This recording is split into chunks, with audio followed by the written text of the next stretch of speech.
Assalamualaikum warahmatullahi wabarakatuh. Jumpa lagi dengan saya, Dewi. Di sini saya akan menjelaskan tentang bagaimana caranya kita mempengaruhi jiwa anak. Nah, di video sebelumnya saya sudah menjelaskan tentang bagaimana caranya kita mempengaruhi akal anak. Nah, di sini saya akan menjelaskan detail-detail kita sebagai orang tua mempengaruhi jiwa anak, yang mana kejiwaan ini berpengaruh terhadap kehidupan mereka di kemudian hari. Sehingga selagi kita masih sehat, selagi kita masih peduli akan jiwa anak, sudah sangat-sangat penting bagi kita untuk memberikan atau mempengaruhi kejiwaan anak, sehingga mereka akan jauh lebih siap menghadapi situasi yang terjadi di kemudian hari ketika mereka sudah dewasa nanti. Nah, di buku Prophetic Parenting, Cara Nabi Mendidik Anak, sudah dijelaskan tentang bagaimana caranya mempengaruhi jiwa anak. Di sini ada beberapa poin. Yang pertama adalah berteman dengan anak. Nah, sudah sangat perlu bagi kita untuk tidak memberikan batasan antara orang tua dan anak. Kita bukanlah komandan dan anak bukanlah prajurit.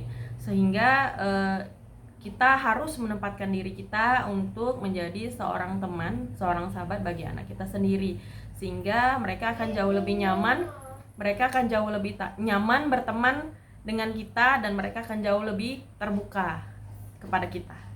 Selanjutnya adalah menanamkan kegembiraan pada anak. Nah, di sini kita perlu untuk memberikan candaan di keluarga kita sendiri, ataupun memberikan kehangatan di dalam keluarga kita, baik itu antara ayah dan anak, ibu dan anak dan ayah, dan sebaliknya ya.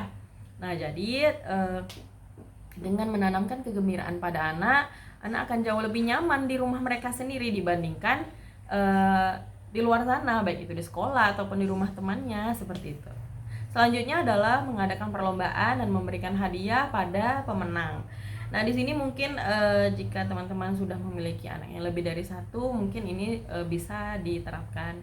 Ataupun mungkin anaknya masih satu, si bapak bisa menjadi partner atau kompetitor anak dalam perlombaan, baik itu lomba makan atau lomba apapun, sehingga mereka akan jauh lebih terbentuk menjadi anak yang sportif, anak yang jauh lebih menerima tantangan, dan adrenalin mereka akan tertantang dengan adanya perlombaan-perlombaan seperti itu.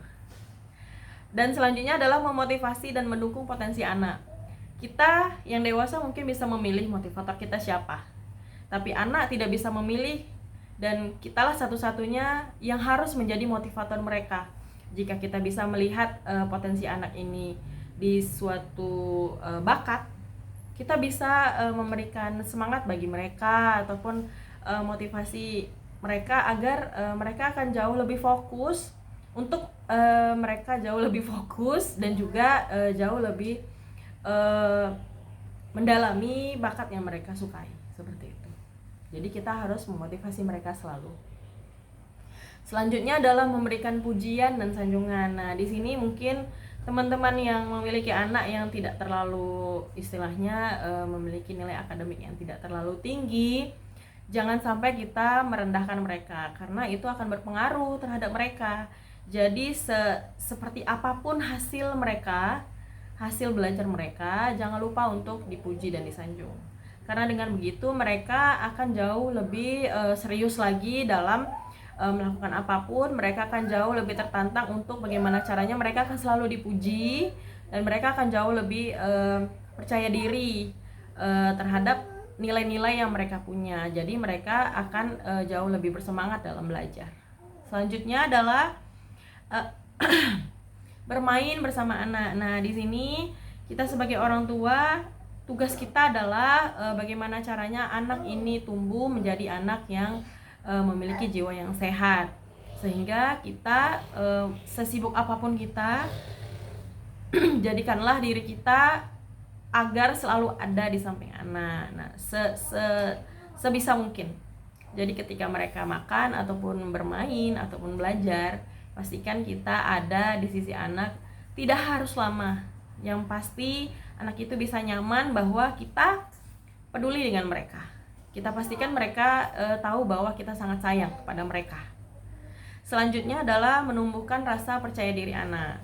Nah, di sini di buku yang saya baca ini ada beberapa poin menumbuhkan rasa percaya diri anak. Yang pertama adalah menguatkan keinginan anak, membangun kepercayaan sosial, membangun kepercayaan ilmiah, dan membangun kepercayaan finansial. Nah, kita fokus yang pertama, menguatkan keinginan anak, terdiri dari dua, membiasakan menyimpan rahasia, dan yang kedua membiasakan berpuasa.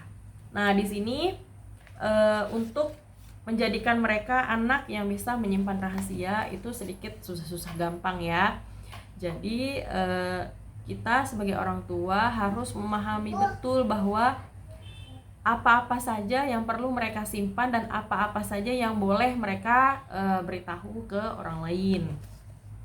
Dengan begitu mereka di kemudian hari ketika mereka dewasa, mereka akan paham bahwa rahasia itu tidak boleh disebarkan oleh sembarang orang, seperti itu. Dan di buku ini sudah dijelaskan, dan nanti saya akan menjelaskan khusus tentang bagaimana caranya membiasakan anak untuk menyimpan rahasia. Membiasakan berpuasa ini memang sudah ada di dalam rukun Islam ya. Jadi teman-teman mungkin tidak terlalu sulit untuk menerapkan anak agar berpuasa. Selanjutnya membangun kepercayaan sosial. Nah, di sini kita contohnya ya, kita berikan anak ini kepercayaan bahwa ketika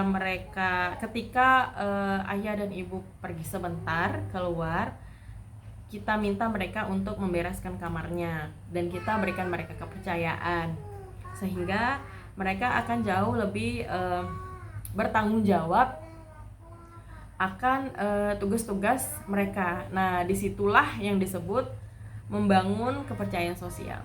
Contohnya ya. Selanjutnya adalah membangun kepercayaan ilmiah. Nah, di sini ketika mereka akan dewasa, anak ini akan tumbuh menjadi anak yang memiliki banyak ilmu. Nah, dari situ kita bangun kepercayaan ilmiah mereka. Bagaimana caranya bisa membedakan antara ilmu yang baik dan ilmu yang tidak baik, dan ilmu yang mana yang harus mereka prioritaskan dan ilmu mana yang tidak perlu mereka prioritaskan. Selanjutnya adalah membangun kepercayaan finansial. Nah, di sini mungkin contohnya kita bisa memberikan mereka uang, kita minta mereka untuk berbelanja ini, dan kita pastikan mereka bisa memberikan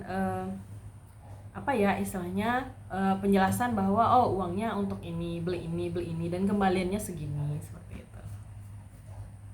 Oke, poin mempengaruhi jiwa anak selanjutnya adalah memberikan panggilan yang baik. Ini mungkin teman-teman sudah punya ya, dan tidak perlu dijelaskan lagi. Selanjutnya adalah mengabulkan keinginan dan mengarahkan bakat anak. Nah, ini sama seperti memotivasi dan mendukung potensi anak. Hanya saja kita sebagai orang tua juga perlu mengetahui yang mana keinginan yang perlu kita wujudkan, yang mana tidak perlu kita wujudkan. Jadi di sini peran orang tua haruslah tahu bahwa yang mana yang bisa kita berikan dan yang mana yang perlu kita jelaskan terlebih dahulu, seperti itu. Selanjutnya adalah melakukan pengulangan perintah. Nah, di sini kita sebagai orang tua mungkin agak sedikit cerewet ya dalam memberikan perintah. Bukan karena anak ini tidak bisa mendengar, bukan anak ini termasuk anak yang tidak suka diperintah, namun ada beberapa anak yang fokusnya belum sempurna, dalam artian mereka cepat lupa, mereka suka buyar fokusnya. Misalnya kita minta untuk mengambilkan sapu, tapi justru anak ini fokus terhadap mainannya yang lain, seperti itu. Jadi mereka tidak jadi mengambilkan sapu. Nah, sehingga perlu kita untuk mengulang perintah yang kita instruksikan kepada mereka. Selanjutnya adalah bertahap dalam menanamkan pendidikan. Nah, kita mungkin ingin sekali ya memberikan pendidikan ke anak itu selengkap mungkin, sesempurna mungkin. Tapi kita harus paham bahwa mereka ini sama seperti kita. Kita saja harus belajar hal kecil dulu sebelum kita menerima hal besar. Sehingga untuk anak jangan langsung kita memberikan pendidikan yang sulit sedangkan mereka belum menerima dasarnya dulu gitu. Jadi perlu kita ketahui bahwa kita jangan memberikan keseluruhan ilmu yang banyak sekaligus gitu. Jadi berikan dulu dasar-dasarnya, pokok-pokoknya gitu.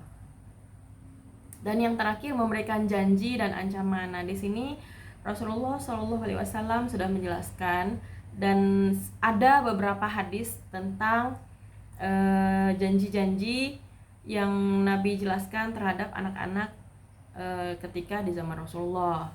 Contohnya, Nabi sudah memberikan dan menjanjikan surga kepada anak yang berbakti pada orang tuanya. Dan Nabi juga memberikan ancaman terhadap anak yang durhaka terhadap orang tuanya.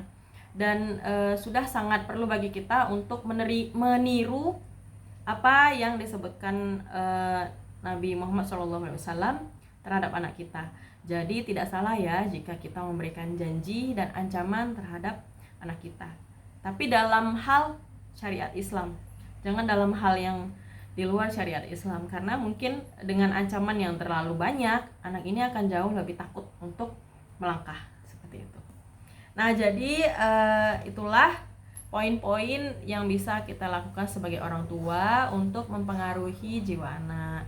Jadi mudah-mudahan teman-teman bisa paham penjelasan saya ini yang tidak terlalu sempurna ini, dan semoga generasi kita selanjutnya memiliki jiwa-jiwa yang sehat dan sehingga mereka akan menjadi pribadi yang jauh lebih siap untuk menerima apapun kondisi yang terjadi, baik ada maupun tidak adanya kita di dunia ini.